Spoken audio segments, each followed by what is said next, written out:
طرفدار سریال فوق‌العاده درخشان اوزاک شهریا شهر دور هستین، این ویدیو مال شماست. حتما ببینید. با سلوی سودا مثل همیشه همراه باشید. فکر کنم خیلی از شما با من هم نظر باشین که این اواخر محتوا و داستان سریال‌های ترکی واقعاً افت پیدا کرده. مگر تعداد بسیار محدود. پس بهتره یا کلا این سریال ها رو نبینیم یا اون تعداد محدودی رو ببینیم که ارزش دیدن داره. و یکی از این سریال ها که واقعا درجه یک و با کیفیته سریال اوزاک شهر یا به فارسی شهر دوره. دوستانی که تو کامنت ها ازم در مورد یه سریال خوب پرسیده بودن، این سریال همونیه که باید ببینین، پس این ویدیو رو از دست ندین. بریم اولا یه خورده بیشتر راجع به این سریال بدونیم. سریال شهر دور یه درام ترکیه که از سال 2024 پخش خودش رو در کانال دی ترکیه شروع کرده. کانال دی ترکیه همونطور که میدونید معمولا سریال های خوب زیادی داره، با این تفاوت که حدود 15 سالی میشه که سریال به این موفقی نداشته. کارگردان این سریال موفق احمد کاتکسوس هست و بازیگران اصلی اون اوزان آکبابا در نقش جیهان آلبورا و سینم اونسال در نقش آلیا آلبورا هست. دوتا بازیگری که واقعا همه رو عاشق خودشون و بازیشون کردن. و اما قسمت مهم ماجرا، بگیم از ریتینگ برگریزون این سریال. سریال شهر دور در سیستم IMDb امتیاز 7.2 رو از 10 مال خودش کرده و اما در سیستم توتال ترکیه با امتیاز 18 اومد و همه سریال ها رو کنار زد. جالبه که تا 5 سال قبل از اون هیچ سریالی نتونسته بود این رکورد رو بشکنه و سریال قبلی که دقیقاً در همین ریتینگ قرار داشت سریال معجزه دکتر بود که جالبه نقش اول اون رو هم سینم اونسال بازی کرده. و خب طبیعیه که خیلی از مردم و رسانه ها میگن حضور سینم اونسال تو یک پروژه میتونه تا حدود زیادی به خاطر بازیگری خوبش موفقیت اون سریال رو تضمین بکنه. و البته تنها کسی که در این سریال میدرخشه سینم اونسال نیست. بازیگر اصلی این سریال اوزان آکبابا هست. اوزان آکبابا متولد 1982 شهر کارس ترکیه است. تحصیلاتش رو هم در رشته معماری و هنرهای زیبا به پایان رسونده. قبل از این نقش‌های برجسته زیادی هم داشته. نقش ایلیاس چاکربیلی در سریال اشکیا دنیای حکومدار olmaz یا اگر بخوایم به فارسی بگیم راهزنان دنیا رو اداره نمی‌کنن بود. و البته که نقش سومر تزکان اوزان آکبابا رو در سریال کوزگونه فراموش نمی‌کنیم.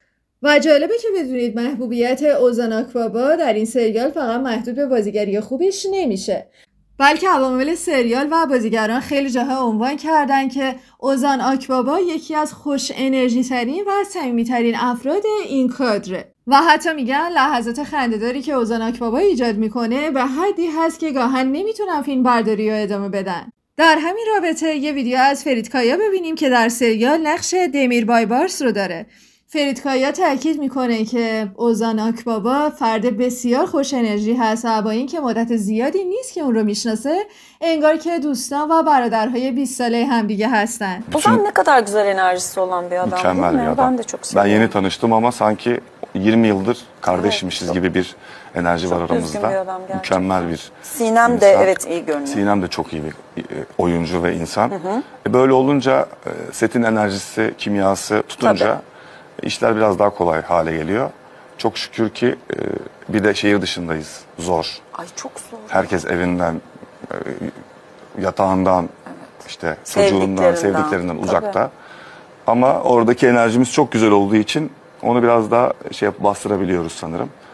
2 روز پیش در مراسم مهم آیاکل گازته که برای 11مین سال برگزار میشد سریال شهر دور حسابی درخشید و چند تا جایزه مهم رو از آن خودش کرد. جایزه بهترین سریال سال، جایزه بهترین بازیگر مرد که تعلق گرفت به اوزان آکبابا برای نقش جیهان آلبورا و البته جایزه بهترین بازیگر زن تعلق گرفت به سینم اونسال. ولی اوزان آکبابا و سینم اونسال به دلیل مشغله کاری نتونستن توی این مراسم حضور پیدا کنن، اما هر دوتاشون با ارسال ویدیوهایی از هواداران و هیئت داوران تشکر کردن.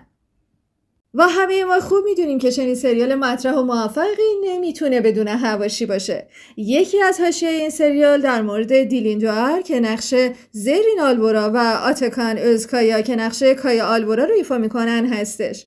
دیلین و آتاکان به خاطر هماهنگی و انرژی مثبتی که تو صحنه ها دارن توجه زیادی رو به خودشون جلب کردن. شایعاتی هم در مورد رابطه عاشقانه بینشون مطرح شده، یعنی خارج از سریال با هم رابطه عاطفی دارن. اما آتاکان اوزکایات تو مصاحبه این موضوع رو رد کرد و گفت دیلین و من دوستان خوبی هستیم و همکاری باهاش واقعا لذت بخشه، صرفاً همین. اما حاشیه اصلی این سریال در مورد کاراکتر پرسر صدای مینا هست. مینا کلش تو سریال نقش شخصیت همنام خودش یعنی مینا دوآن رو بازی میکنه. مینا دوآن یه زن قوی و مستقل و مدیر بیمارستانه. تو گذشته یه ازدواج ناموفق داشته و با شخصیت اصلی سریال یعنی جیهان آلبورا وارد یه رابطه عاطفی میشه. مینا واقعا عاشق جیهانه و بهش احساس داره، اما خودش هم میدونه که ازدواج با جیهان ممکن نیست و خیلی سخته، چون خانواده آلبورا خیلی پرمسئله هستن. اما اونجایی به بیننده و طرفدار سریال شوک وارد میشه که مشخص میشه مینا از جیهان بارداره. این مسئله باعث یه به هم ریختگی تو داستان سریال و ناامیدی برای طرفداران سریال شد، چرا که جیهان یه رابطه عمیق دیگه هم با شخصیت اصلی داستان یعنی آلیا آلبورا شروع کرده و بیننده انتظار داشت که با جدی‌تر شدن رابطه جیهان و آلیا مینا از سریال حذف بشه، ولی در کمال تعجب به جای آلیا مینا حامله شده.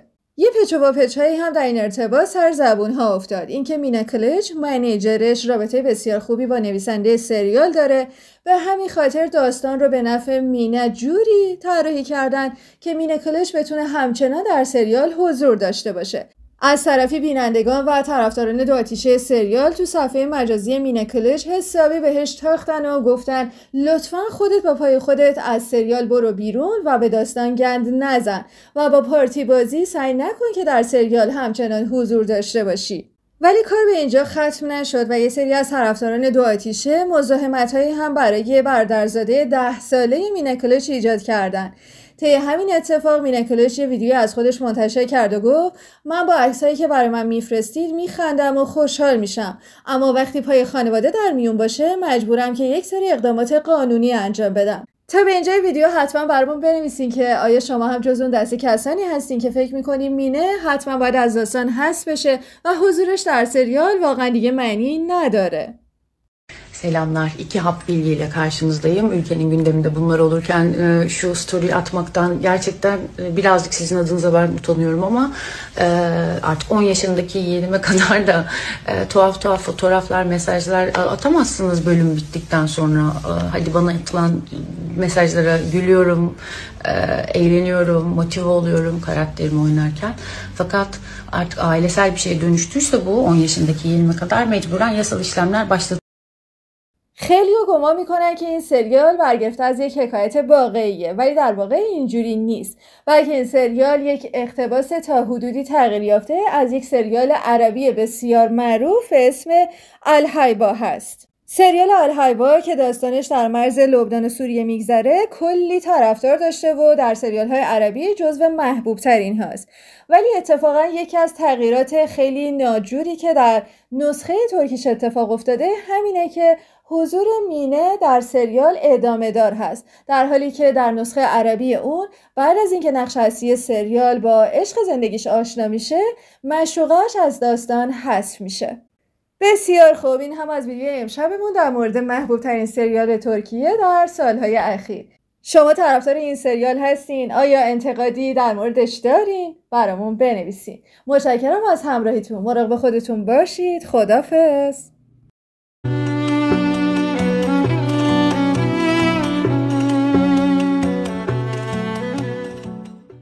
Beğeniliyor değil mi? Yani inanılmaz bir reyting alıyoruz. Evet. Son 5 yılın total izleyen grubunda en yüksek reytingini alıyoruz. Hala almaya devam ediyoruz. Çok iyiymiş ya. Çok şükür hikaye de çok güzel. Yönetmenlerimiz dünyayı çok iyi kurdular gerçekten. Oyuncular yani özellikle Sinem, Ozan o başta olmak üzere bütün oyuncular gerçekten